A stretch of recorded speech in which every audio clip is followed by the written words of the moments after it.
Hello, this is Amos, the math guy. Just want to talk to you briefly about becoming an engineer. If you want to become an engineer, there are a few things you need to be very good at. One of them is mathematics. Now, you don't have to be a pro. This is actually called The Elements of Algebra. Very small book, but it gives you tools, right? Back in the day, their textbooks were little, and somehow they still did okay in math. But back to the point, though.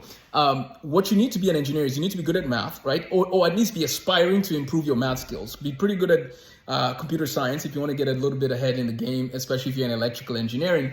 So we have this Becoming an Engineer resource that we're going to use with students. We also have Engineering for Teens, talking about the different branches of engineering, which we're doing this summer.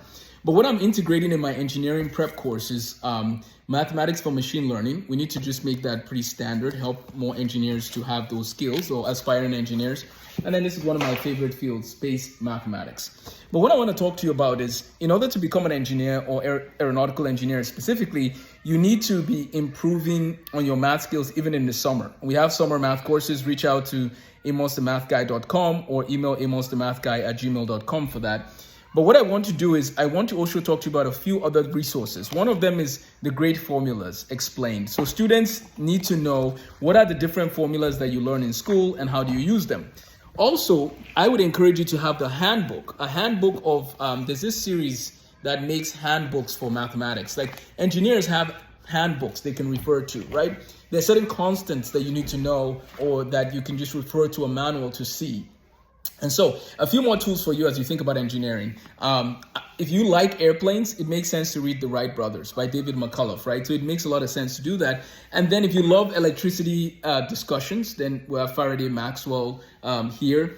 And so you need to know what kinds of books to read as you prepare for your journey, and use the summer as an opportunity to read good books, to review your math.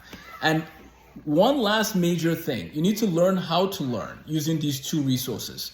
It's not enough to just know content. You also need to know how to learn so that if you're thrown in a new situation, you know how to navigate learning the thing, right? And so if you want to be an engineer, I thought this would be funny to integrate this analogy. If you want to be an engineer, we need to reverse engineer the things you need to be doing now so that you become a world-class engineer. This summer, we're going through all the branches of engineering, discussing what they do, inviting guest speakers.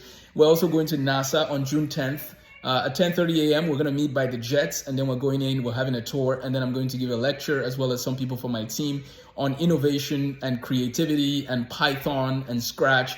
We're basically going to inspire you to think ahead. That's part of what we're doing this summer at NASA. And so this summer we're doing that. Our goal is to do more trips to places like SpaceX, to Cape Canaveral in Florida. So it's a journey. But this summer we're starting with NASA in Houston first. We also have Accounting to Calculus website that is coming out. We have the website. We currently have it housed in a specific website, but we're building it out into our own app this summer. So stay tuned on all the resources you need to go from counting to calculus, linear algebra, and statistics, which are the resources you would need to launch into further studies in engineering. Reach out with any questions. This is amosthemathguy.com. Take care.